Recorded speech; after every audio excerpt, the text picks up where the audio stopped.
Hello guys, मी मुंबईकर 24 पुन्हा एकदा तुमचं स्वागत करत आहे माझ्या यूट्यूब चॅनलवर. आपली मुंबई म्हणजे घर छोटं पण मन मोठं, अशी आपल्या मुंबईची रीत. मी आज चाललो आहे खाटूश्याम बाबाच्या दर्शनासाठी बेलापूरला.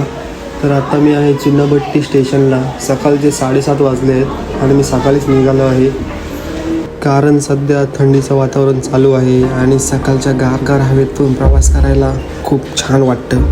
आणि मी इथे आता माझ्या ट्रेनची वाट बघत आहे आणि पनवेल ट्रेन आलेली आहे. चला तर मग जाऊया. तर खाटूश्याम बाबा म्हणजे कोण हे तुम्हाला मी थोडक्यात आता ट्रॅव्हल करताना सांगतो. तर आधी ट्रेनमध्ये बसून घेऊया. महाभारत तर तुम्हाला सगळ्यांनाच माहीत आहे. महाभारतात कौरव आणि पांडव यांचं युद्ध झालं होतं. तर पांडुपुत्र भीम आणि भीमपुत्र घटोत्कच आणि घटोत्कचचा पुत्र म्हणजे बर्बरिक. बर्बरिक म्हणजेच खाटूश्याम बाबा. तर बर्बरिक यांचं खाटूश्याम नाव कसं पडलं? बर्बरिक यांनासुद्धा महाभारत युद्धात भाग घ्यायचं होतं, पण श्रीकृष्णांनी त्यांना भाग घेण्यास नकार दिला. कारण श्रीकृष्णांना माहिती होतं, जर बर्बरिकने या युद्धात भाग घेतला तर या युद्धाचे परिणाम काहीतरी वाईट होतील. आणि श्रीकृष्णाने बर्बरिकांकडे दान म्हणून त्यांचे शीश मागितले आणि बर्बरिकाने ते त्यांना हसत दिले. आणि त्यामुळे श्रीकृष्णाने त्यांना असे वरदान दिले की तुला भविष्यात माझ्या नावाने म्हणजे श्याम या नावाने पूजले जाईल आणि तू या महाभारत युद्धाचा एकमेव साक्षी बनशील. तर अशी आहे थोडक्यात खाटूश्याम बाबांची कहाणी. आणि तुम्ही तो वाशीच्या खाडीचा नजारा पाहू शकता, खूप छान दिसतोय. फायनली अर्ध्या तासाच्या प्रवासानंतर मी बेलापूरला पोचलो.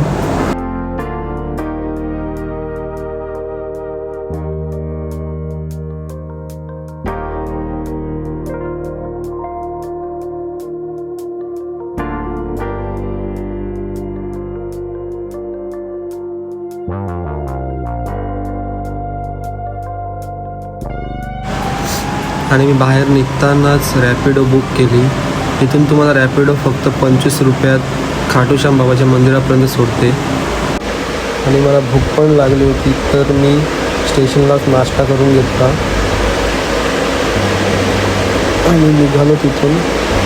तेवढ्यात आपला रॅपिडोवालासुद्धा आला आणि बाईकवर बसलो आणि त्याच्या मोबाईलवर OTPसुद्धा मीच टाकला आणि आम्ही निघालो.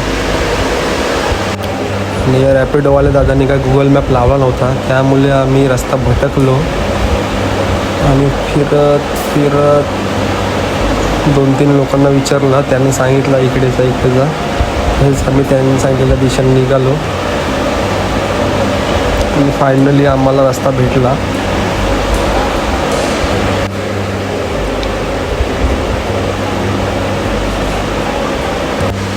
तुम्ही पाहू शकता, हे मंदिर एकदम निसर्गाच्या सानिध्यात आहे. सिटीपासून लांब आहे. तुम्हाला नक्कीच आवडेल इथे यायला. बघू पूर्ण हिरवीगार झाडे आणि पक्ष्यांची किलबिलाटसुद्धा होते इथे. आणि गेल्यावर स्टार्टिंगलाच एका मंदिरामध्ये गेलो.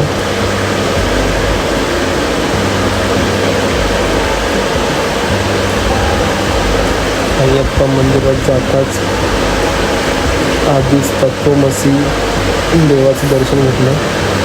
तुम्ही ते पाहू शकता. इथली कलाकृती एकदम सुंदर आहे, आकर्षक आहे. छोटेच मंदिर आहेत पण एकदम बघायला खूप छान वाटतं. बघू शकता तुम्ही, मूर्तीसुद्धा एकदम छान आहे.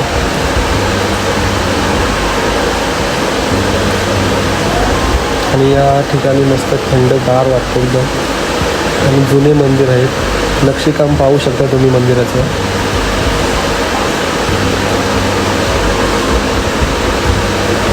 मला तर खूप आवडले.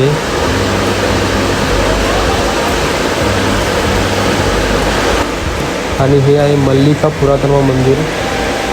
तुम्ही पाहू शकता या मंदिराचं तर नक्षीकाम एकदम छान आहे.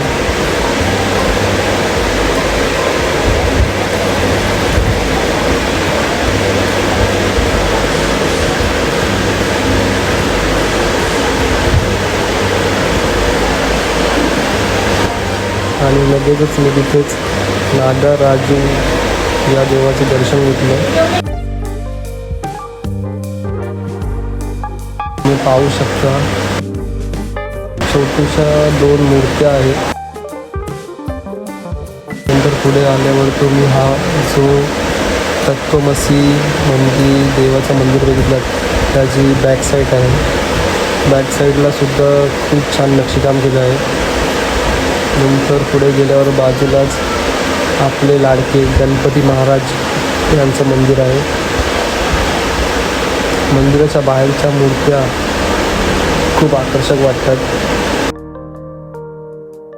तुम्ही पाहू शकता गणपती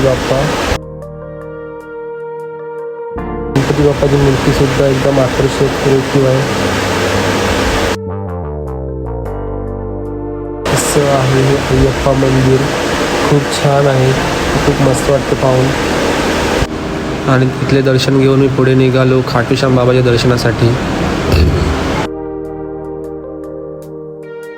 थोडा चढणीचा रस्ता आहे.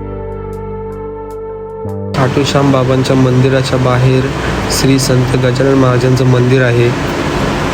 मी तिथे जाऊन सुद्धा दर्शन घेतलं.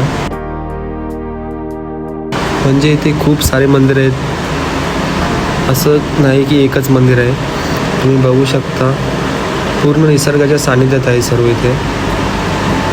मी आतमध्ये जाऊन दर्शन घेतलं. गजानन महाराजांची मूर्ती सुद्धा खूप छान आहे.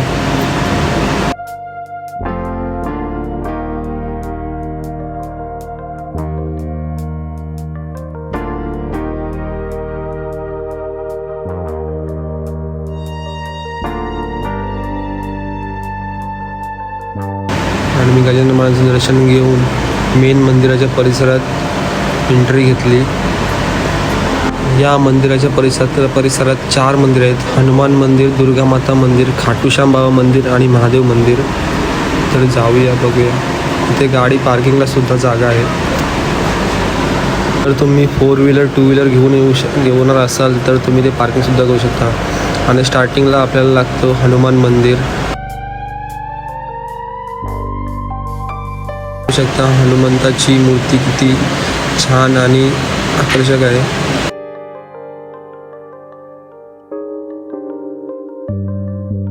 मी हनुमंताचं दर्शन घेतलं आणि पुढे निघालो. पुढे आता बघते साफसफाई सुद्धा चालू होती.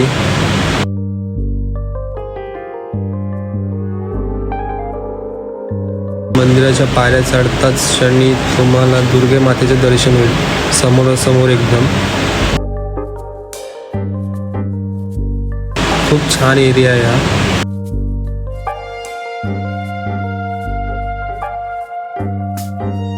हे होमासाठी केलेलं आहे होम. दुर्गे मातेचं मंदिर. त्यांच्या डाव्या बाजूला आहे शंकराचं मंदिर आणि त्यांच्या उजव्या बाजूला आहे गणपती महाराज. म्हणजे एकदम खूप मस्त वाटतंय. मला तर खूपच आवडलं. मी पुढे जाऊन आधी भोले बाबांचं दर्शन घेतलं.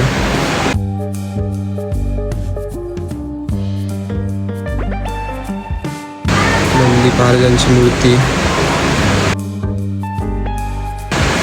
महादेवाची मूर्ती. खूप छान वाटतंय. दर्शन पण एकदम छान झालं.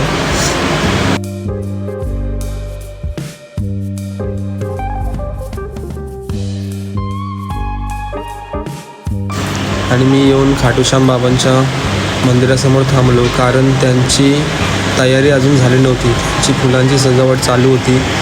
जवळजवळ मी अर्धा तास थांबून होतो. तुम्ही पाहू शकता वरती लिहिलंय हारे का सहारा बाबा श्याम हमारा. आणि फायनली अर्ध्या तासाच्या वेटिंग नंतर आरतीला सुरुवात झाली.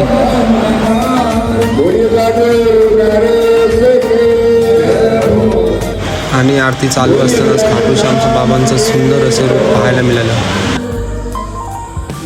तुम्ही सुद्धा पाहू शकता.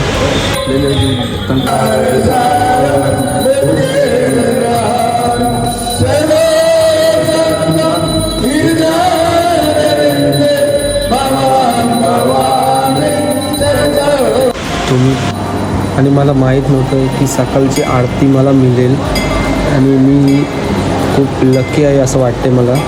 तर आरती खूप छान आहे, खूप छान वाटलं आरती करताना.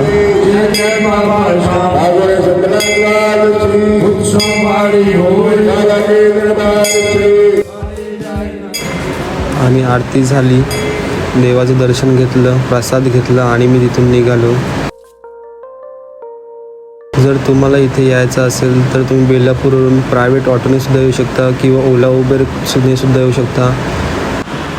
ओला उबेरने 45 रुपीजने तुम्ही इथे पोचाल आणि रॅपिडोने तुम्ही 25 रुपीजने इथे पोचाल. तर बघू शकता एकदम मस्त निसर्गाच्या सानिध्यात आहे मंदिर. आणि थँक्यू तुमचं, तुम्ही हा व्हिडिओ पाहिलात. प्लीज लाईक करा, शेअर करा आणि सबस्क्राईब करा. थँक्यू.